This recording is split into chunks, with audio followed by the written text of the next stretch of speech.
just like people today don't believe Bitcoin is a revolutionary new technology that's going to change everything. It's going to change the entire world. Not only is it making people millionaires, and some people billionaires, because I know some of these people, it is radically transforming finance, and it's radically transforming the idea, the very idea of monetary exchange. I think that the internet is going to be one of the major forces for reducing the role of government. The one thing that's missing, but that will soon be developed, is a reliable e-cash, a method whereby on the internet you can transfer funds from A to B without A knowing B or B knowing A.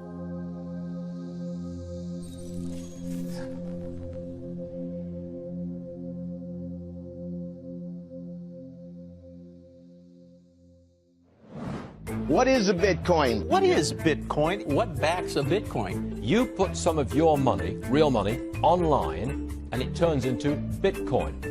I don't even know why we call them coins, except that they call it coins in the name. I think Bitcoin has turned into a massive multiplayer online game where speculators are trying to out-speculate each other. Is it a means of exchange or an asset class? I see you taking my real dollars, and then you give me virtual money in return. Thanksgiving dinner, my grandmother asked me, what the heck is this Bitcoin stuff anyway, right? And I said to her, do you remember when Visa cards first came out? You were used to paying with cash or with a check, and then a Visa came out. It was this weird payment system that you didn't understand. And she said, yeah, I remember that. I said, well, Bitcoin is just the next evolution of another payment system. Bitcoin. By now, you've probably heard of it. The wild fluctuations in its price has gained the attention of the mainstream financial media. But Bitcoin is much more than just your average investment. Beneath all the hype and hysteria lies what could be the most important technology of our lifetimes. So what exactly is it?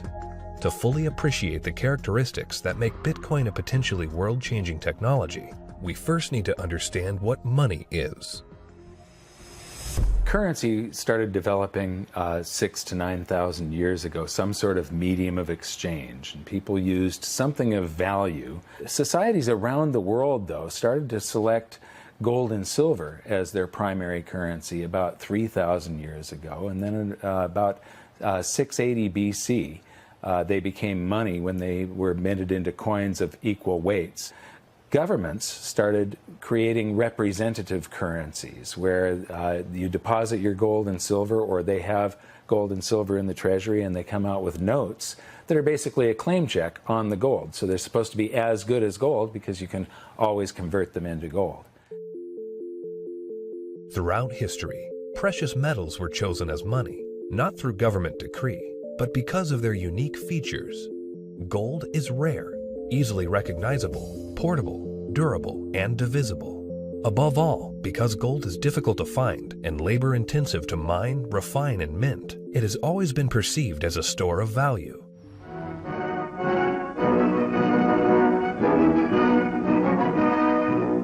At Bretton Woods, New Hampshire, delegates from 44 allied and associate countries arrived for the opening of the United Nations Monetary and Financial Conference. In modern history, as World War II was coming to an end, in 1944, the Allied nations met at the small town of Bretton Woods, New Hampshire.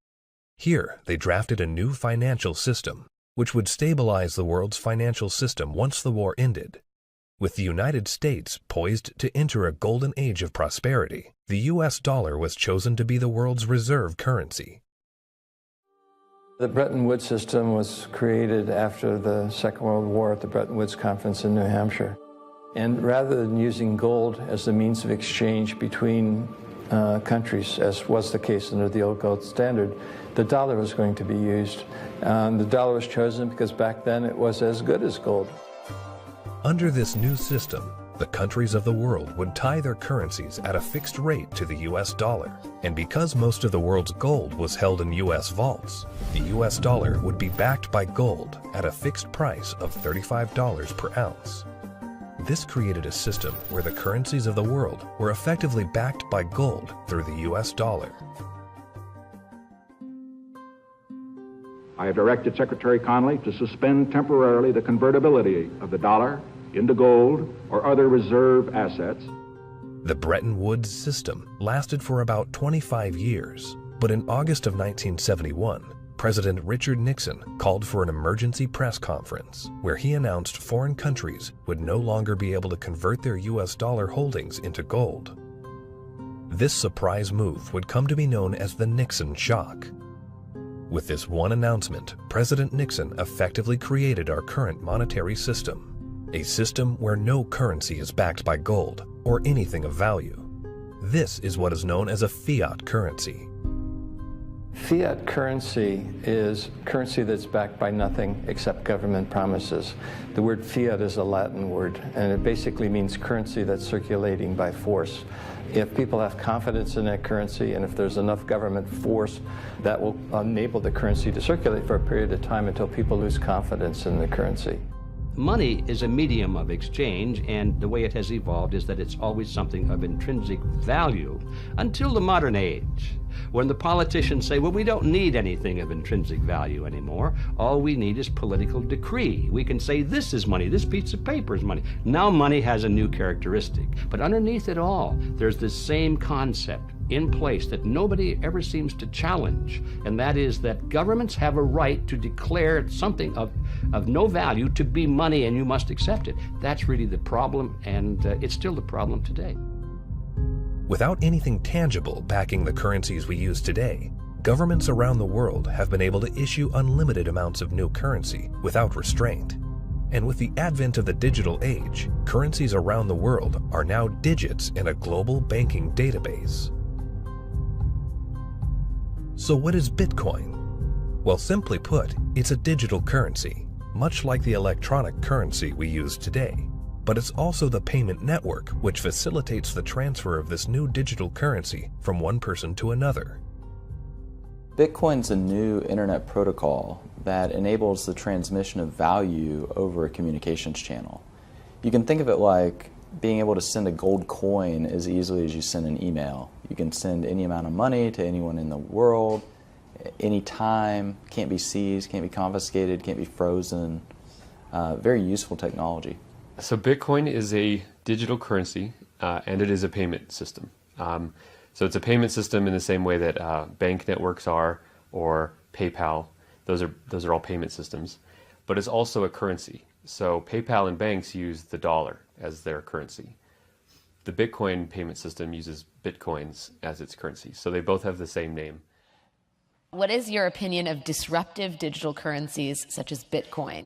If you're looking for the idea that a currency doesn't really have to be something physical, it can be something that's virtual, that's the system we already have. You know, and if you want it to be, I want a way to make payments electronically, that's, you know, credit cards. I mean, so exactly what it is that this thing is supposed to be doing that we don't already mostly do.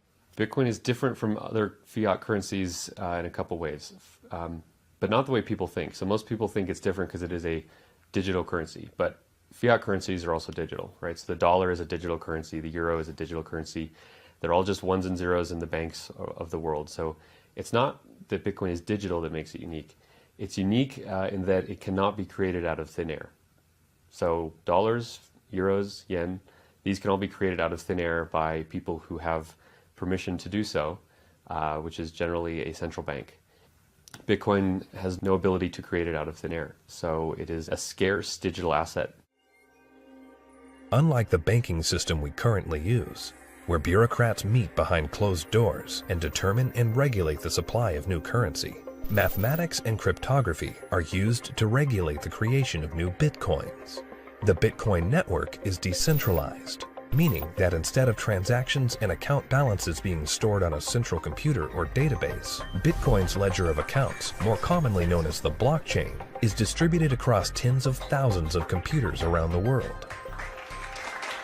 There was something called Napster. We all remember Napster. We could download music and movies from Napster, but after a while it got so big and popular, the government came in, shut it down because of copyright infringements. No more Napster, right? So then somebody created something called the BitTorrent network. What's this? This is a software people run on their computers that allows people to file share.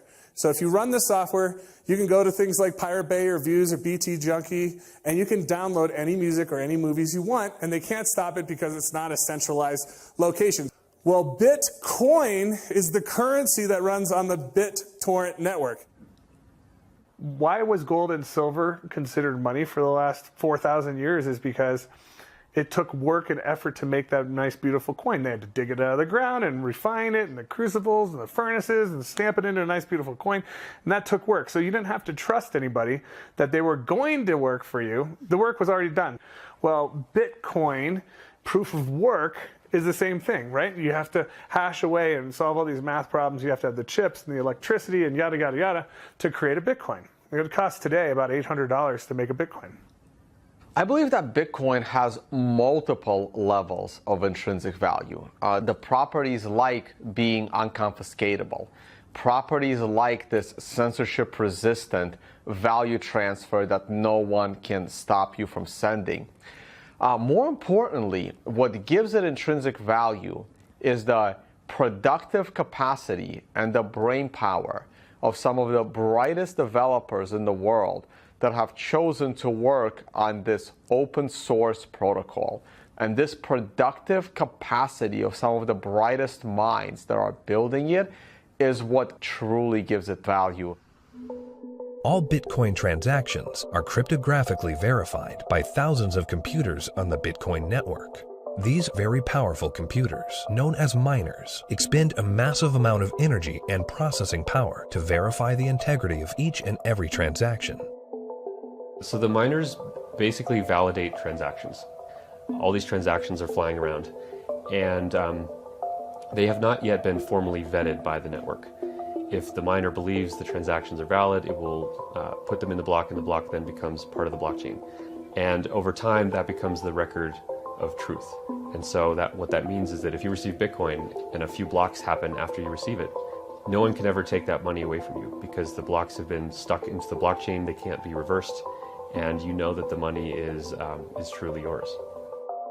The decentralized nature of the Bitcoin network eliminates a single point of failure and makes it impossible to be hacked or to be shut down. Bitcoin transactions are transmitted peer-to-peer without the need for a third party, meaning that the user is in complete control of their money. It's impossible to be shut down. That's the beautiful thing about it. There is no Bitcoin place. You can't shoot Bitcoin. It has no center of gravity. It has no headquarters. You can't shut it down. The only way you could is to shut off the internet.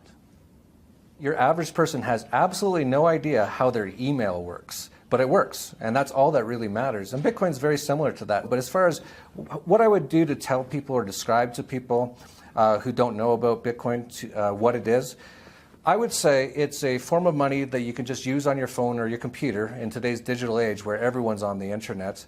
That is much faster to send than most of the banks. And it has, for at least since its inception in 2009, risen in value. For new users, the inner workings of Bitcoin can be quite complex and daunting. But what's important is how this revolutionary technology changes how money is transferred globally. Right now, every single payment that you make to another person goes through an intermediary. Either PayPal or bank or Visa or MasterCard. And more importantly, the governmental jurisdiction decides if you're allowed to make that payment. That payment could be stopped halfway through, and then you have to try and get your money back. With Bitcoin, no one can stop it. The moment you decide to send another person digital value, you can just send it. And there is nobody in your way. There is no one that has to give you permission to pay another person money, and all they need is an internet connection. This has the potential to displace the need for banks as a trust institution. If you and I exchange currency or have commerce using Bitcoin and it goes on the ledger, on the blockchain, we don't need a bank to confirm that that is a valid transaction. One of the differences between Bitcoin and the banking system is it doesn't require a third party to perform. When you make a deposit into a checking account or a savings account, you are actually loaning the bank your currency. They now have title to it, and they have a liability on their books to pay you back one day, but they get to do anything they want with it. And you have this intermediary, this third party, counterparty that has to perform for you to be able to get your currency back. Cryptocurrencies invert the power structure. It isn't a few people at the top controlling a whole bunch of people at the bottom. The power goes to the individual. In the same way that the internet flattened access to information and allowed anyone in the world with an internet connection to learn basically anything they wanted to know and to communicate with anyone else on Earth, Bitcoin does that with money. So now anyone on the planet, no matter their age or the arbitrary geographic location in which they were born, or the arbitrary rules of the people that govern over them, that person can now engage economically with anyone else in the world directly. And that's profoundly powerful. You do not need a bank account to interact with Bitcoin. You do not need a bank account now to receive an honest payment from someone else in the world and know that the money is legitimate and good and can't be rescinded. So money now can't be censored. Any two people can send it between each other through Bitcoin. Cryptocurrency Bitcoin has once again defied naysayers by spiking above $18,000 at one point today. Bitcoin hits a new high. We had this incredible run-up in the fall going into the holidays, and then we've seen a pretty big pullback. This is a 30% loss on the week and a 50% loss on the year. The past year has seen the price of Bitcoin rise and fall in dramatic fashion, getting the attention of Wall Street and the investment community. Bitcoin is now seen by the public as a speculative asset class that can be traded, but the core fundamentals of this important technology cannot be overlooked. The use of Bitcoin is particularly vital in the developing world, where billions of people are without basic banking services. People who see the price all the time, especially in advanced societies, they focus more on the price, and they think that Bitcoin is an investment solely, and that it goes up and down like a stock based on news and expectations. But the fact is, probably there's more people in these kind of third economies. They don't own a lot, but they own it, and they own it because they need it. Not because they expect to get rich or hope to get rich, because they need to protect themselves against both destroyed fiat currencies and against capital controls. So when people think of it as an investment, they have to realize that the reason that Bitcoin's so exciting is because it's a future money for the world, not because it's something that could become a great investment. It just so happens to be that both can be accomplished at the same time. One of the great powers of whether it's Bitcoin or any other cryptocurrencies, if we can figure out how to scale the technology, we can solve a lot of problems in the financial system. We can transact with each other globally at very low cost and very efficiently. And there's tremendous market power in that. Has nothing to do with anyone in the financial system. People want to be able to communicate and transact with each other simply and quickly, and the hunger to do that is enormous. Today, Bitcoin is seen as a financial asset, but as the technology develops, the blockchain that powers Bitcoin may be used to verify transactions other than the transfer of money. Each Bitcoin is divisible into 100 millionth of a Bitcoin, called a Satoshi. These tiny fractions of a Bitcoin can be programmed to represent assets other than money. In this way, the Bitcoin blockchain can be used to verify transactions of all kinds of items without the need for a central authority. The Bitcoin blockchain is a tremendous technological innovation that enables distributed consensus. People are able to come to agreement on what the state of this ledger should be and what it is.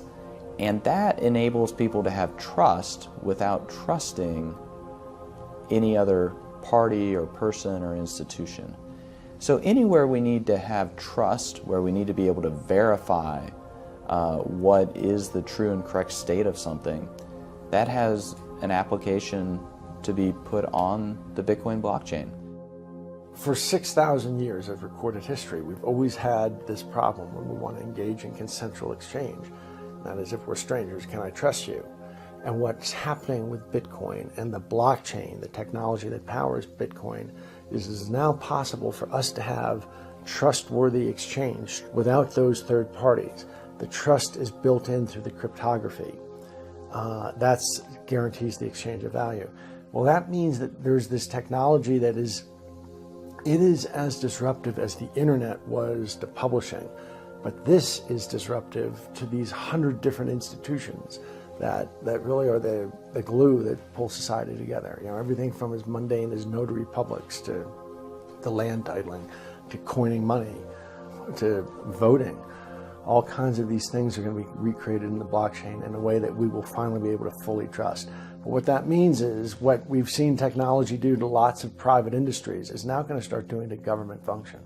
The thing for me is understanding the implications of what this is. You can take 100 million bits of a Bitcoin. Each bit is called a Satoshi, right? And you can program that to be anything of value. It can represent titles to automobiles or real estate or diamonds or gold or votes in elections. Anything of value can now be digitized and tokenized, put up on the blockchain, and transacted, can be sent across the internet without having to go through a trusted third party. I think the blockchain and Bitcoin is going to change the world. I think it's going to change everything in terms of protecting people's identities, allowing people to own property. Bitcoin's for the 2 billion people that don't have bank accounts, the 5 billion people that can't prove they exist. They don't have title to real estate and stuff. That's what Bitcoin's going to change the most for those people, is because, you know, they're going to jump from the third world to the first world. It's really going to revolutionize Latin America, Africa, Southeast Asia, where people can finally now own real estate. We can have a transparent election that can't be hacked. Imagine. That's going to change the world in and of itself. Tempers are beginning to flare. These people have already been in queue for more than 3 hours now. Carrying currency notes, the government suddenly banned on Tuesday night. Because anyone can start using Bitcoin by simply installing an app on their phone, Bitcoin can be used by the developing world to protect their wealth from unstable currencies and government control. We're seeing it behave as a crisis currency in Venezuela, in Nigeria, in Zimbabwe. When these countries can't get a grasp on their own monetary policy, people flood to Bitcoin. The fate of the unbanked and underbanked population no longer lies in the hands of corrupt governments, centrally planned economies, and central banks. There's a new option, a plan B. Personally, I live in the United States, and a lot of people in the U.S. get bank accounts very easily, have credit cards, debit cards, and all of that, and they don't find that there are too many frictions and pain points. But in a country like India, there are 233 million individuals who are unbanked, who don't have access to a traditional financial infrastructure, and so they're operating cash payment to cash payment. But Bitcoin has become a game changer. So individuals, in essence, can hold on to it, they can spend it, they can transfer it internationally. There are so many use cases. Currently, Bitcoin transactions can sometimes carry a significant fee, making it unsuitable for use for small transactions. But Bitcoin is programmable money, meaning that new layers and technologies can be integrated into it. In the near future, one such development, called the Lightning Network, will help reduce the cost of Bitcoin transactions. At the moment, Bitcoin is actually suffering from being too popular. One of the challenges that Bitcoin has is every transaction needs computational power to process. So at the moment, Bitcoin can settle about 4 to 7 transactions a second. And in the future, each of those 4 to 7 transactions a second can contain 1 million transactions within it. And that's what the second layer and Lightning is trying to do. It will just make it so much more efficient and so much cheaper for the average person. The integration of the Lightning Network into the Bitcoin protocol will scale Bitcoin into a fast, cheap, and efficient payment system. Once implemented, this will have enormous implications for the developing world. One of the stumbling blocks to doing international business is the payment system. And to be honest, if you're taking credit cards from some countries, those countries are so associated with fraud that your rates on all credit cards you take just become astronomical, and it becomes prohibitive. Something like 33% of the credit card transactions coming out of Africa are fraudulent. So nobody wants to take business from Africa. It's just too risky. With Bitcoin, you know the funds are good. So as a merchant, yeah, pay with Bitcoin. I'll sell anything you want, that's legal to Africa. That has tremendous implications, to be able to get access to these types of products and services so seamlessly. And then they're able to start having property rights. And property rights is really what's going to help lift them up out of poverty. Closer to home, in today's digital world, governments have started to phase out cash, replacing it with digital currency. In this environment where concerns over personal privacy are very real, Bitcoin provides monetary sovereignty outside the control of government policy.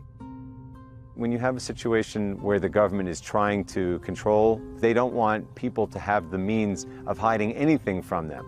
Not just from a tax standpoint, they want to know what everyone's doing in Big Brother fashion. So, the way that I look at Bitcoin is it's the ultimate monetary weapon that the people have never had in history. Every government in the world wants to go cashless. One of the reasons is that in a cashless society, you are not able to exit the banking system. When people panic, they run to the ATM machines, they run to the bank and they withdraw money. The other thing is the governments are starting to run out of money. And governments don't build anything. They just use other people's money. So they are treating everyone as a tax evader. I believe the main reason why Bitcoin is so popular and important is not because of its finite supply and being gold. It's because of anti-money laundering laws preventing people from doing what they want with their money. One of the main functions of government is to create currency. And Bitcoin is successful only because of its potential for circumvention, lack of oversight. So it seems to me it ought to be outlawed. It doesn't serve any socially useful function. As to whether or not Bitcoin is illegal or should be seen to be illegal, cash has been used for a whole heck of a lot more illegal things than Bitcoin has through the years, and still is today. Cash is untraceable. It's easily transportable. Nobody knows where that dollar has been and how it's been moved from hand to hand to hand. So it's just a matter of making that connection that a cryptocurrency is really not a new thing. It's just a different version in a digital form of something that's existed in our society and legal structures for millennia. Bitcoin is shifting the paradigm and challenging the legacy financial system. Recently, Jamie Dimon, chairman and CEO of JP Morgan Chase, America's largest bank, was quoted calling Bitcoin a fraud. Why is Bitcoin a fraud? Here's the reason. Governments, the first thing they do is form a currency. They like to control the currency. They control it through a central bank. They also like to know who has it, where it is, where it's going. Wait until someone gets hurt. Wait until it's used for illicit purposes, which it is somewhat used for illicit purposes. They close it down. You got people like Jamie Dimon, a serious guy, calling it a fraud. Calling it fraud? You mean like those hundreds of billions of dollars of securities that Jamie Dimon sold the public a decade ago called mortgage-backed securities? He's calling Bitcoin a fraud? Is that going to go to zero like his securities that he sold the public? First with respect to asking a banker about whether they like Bitcoin or not, that's kind of like asking a king, do you like democracy? It's just so thoroughly frustrating and insulting when people who know very little about what we do watch an up-and-coming technology and have the audacity to call us all criminals. We're not the criminals here. The whole damn reason this ecosystem exists is because they're the criminals. And it doesn't really matter at this point what he thinks. The genie's out of the bottle. Somebody in this room or somebody at this conference or somebody around the world is going to solve the problem of decentralized lending and value-stable currencies and decentralized exchange. And within 5 to 10 years, banks will become less and less relevant, just like landline telephones are becoming less and less relevant. And we're going to wake up one day and we're going to be in charge of our own money. And Jamie Dimon, in retirement, can watch the world as it is, not the world as he would like it to be. The Bitcoin blockchain is built on decentralized consensus outside the control of a central party. However, with the hype in the rise of cryptocurrencies such as Bitcoin, both central banks and commercial banks have started to develop their own digital currencies under the guise of what they call blockchain technology. My big fear is that what is going to happen is blockchain technology will be adopted by governments, and fiat national currencies will be run on blockchain technologies, and the entire the whole monetary system globally will eventually become cashless. And at that point, if it's centralized and there's an entity that runs the blockchain, they can lock you out of it if they don't like what you're doing, and they can trace everything that you do. Every transaction, everywhere you go, will be recorded. And so, if we're not careful, this has the ability to enslave us or free us. I think blockchain or any kind of open ledger distributive database will have a tremendous impact on our world. My fear is that, and this is used to centralize, digital technology gives a banker the ability to put a chip in you, to tax you whenever they want, to interface with a money system with you physically, and to perfect the collateral. So I love the innovation, and the question for all of us is, how can we innovate and make the financial system more efficient and do it in a way at the same time where we distribute the power lines in the political system? The blockchain is a technology, which is a good technology. We actually use it. It will be used for a lot of different things. God bless the blockchain. Cryptocurrencies and digital currencies, I think are also fine. JP Morgan moves $6 trillion around the world every day. We don't do it in cash. It's done digitally. If it can be done digitally with the blockchain, so be it. But it'll still be a dollar cryptocurrency. A majority of the people are using the word blockchain, and they don't really care whether it has this decentralized mining. The government is going to just have a digital representation of the dollar. They can call it a blockchain, but there's not going to be mining. There's not going to be decentralization. It's going to be a centralized coin. Whether they call it a blockchain or not is irrelevant. The whole purpose of a blockchain is to remove control from a central party. If you're a central bank and you make a blockchain for dollars, and then you have dollar coin, if you still have full control over the dollar coin, you can create how much of it you want, you can control where it goes. There was no point in having a blockchain at all. You might as well just have a centralized database like a banking system.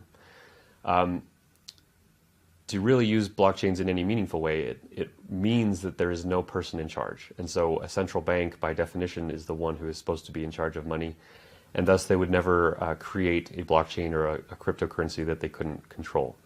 So that's why they will likely be made redundant, because the market can choose what kind of money it uses.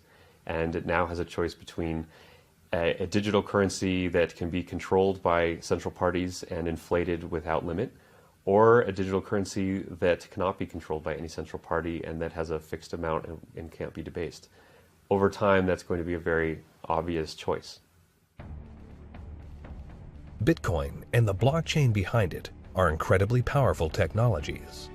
As the future unfolds, these technologies could be used to restructure the financial system into one of fairness and equality for all, a system outside the control of the banking elite.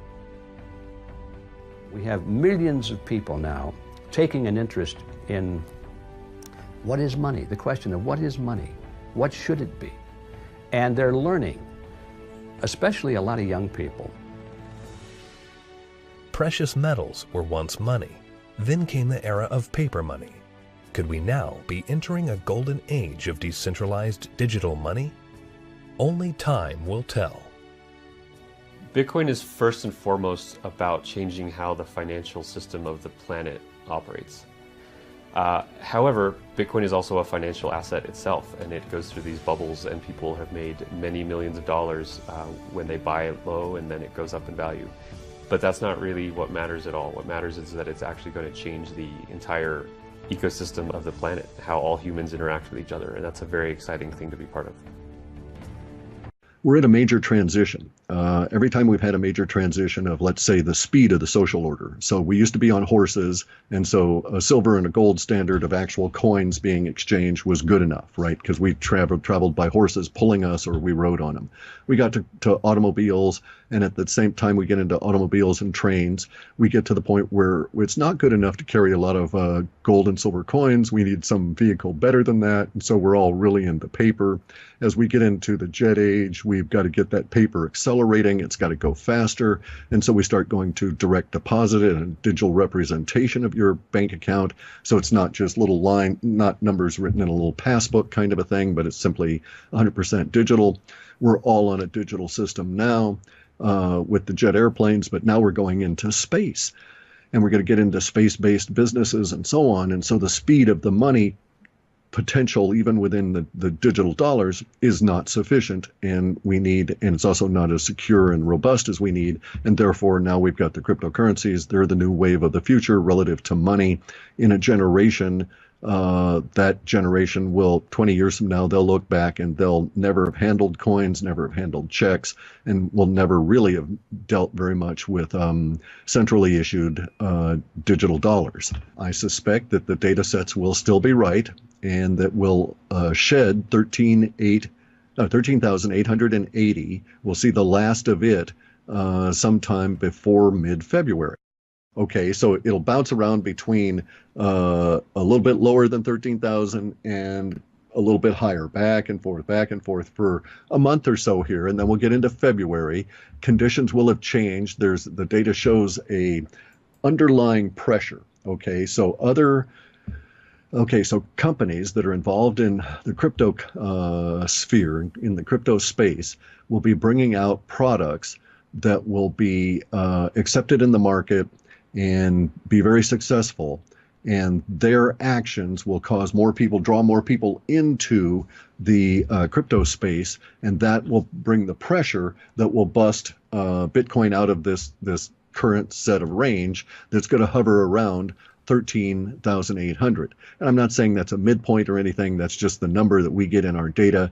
It may drop down to 10,000, although it seems within the data sets that it's going to hover closer to the 13,000 on the bottom. But it may go as high as 17,000, 18,000 again, and then drop down and then back up and drop down again. There's some indications we're going to see 13,800 on an up cycle 3 times again, the same way we did the $428. Seems like a lifetime ago, but it was barely 2 years. And as we get into, as I've maintained for all of last year, and is still showing in the data for this report, as we get into mid-February, those who have the ability to look forward will see just 15, 18 days from then, so early March, the beginning of of our next big up leg within the crypto space in general, as I say, the bottom up pressure builds with these new products coming on out. A lot of the products are going to be extremely, wildly successful, and it's going to get us into another euphoric burst that will carry us through into May. What I get is a juxtaposition of a date and a number. So I knew we would be over the 13,000 before February because it always does the consolidation stuff. And in order to be done with 13,000, we had to be out at the end of that period of time. We actually had some early indications for passing the 13,000 in December, but I don't talk about those because I don't do trading. And so from my viewpoint, the significant thing is that this bottom of the step is 13,800, and we step up off of that in February into March. And prior to that, it's just this up and down stuff. Well, and then there's this other aspect of it, okay, that really needs serious consideration. And so I'm going to state it a different way than I have in the past, but it has to do with the adoption cycle for technology. And we've got a situation where if you want to look at it one way, there's, as I've described it, there's about 1.5% to 3% of the population that we can consider to be innovators. Now, the next tranche of the people that are coming into Bitcoin are not the innovators. They're the variously described as early adopters or visionaries. And in the past, I've described it as the process of these people coming on in, but let me just state it as the lump sum, so to speak. If we look at the total population of the planet and say that there's maybe 1.5% of the population of the planet that's involved in cryptocurrencies, well, this next tranche, this next cohort that's coming in is 13.5% of the population. And see, this is what's going to kill the idea of futures, because we're still going to form these crocodile teeth. And so each and every time that we do so, we're going to have a correction that will probably be, I mean, Bitcoin seems to like these corrections, these consolidations of around 30 to 40%. And that's when we establish our strong hands and wash out the weak players. And it's not like a minor correction of 3 or 4 or 5% that you might see in a controlled market like the stock market. And so people have a visceral feeling in their guts. We get these impressions coming into the data so that we know that when these things are coming. And the action is the 30% drops will be from higher levels to a higher low as we're still on this building trend, but it's not going to be able to be maintained as exponential. These little exponential bursts, like from 10,000 to 17,000, that nearly straight line that you would see in the charts, those always precede the consolidation, and that forms the backside of the crocodile tooth.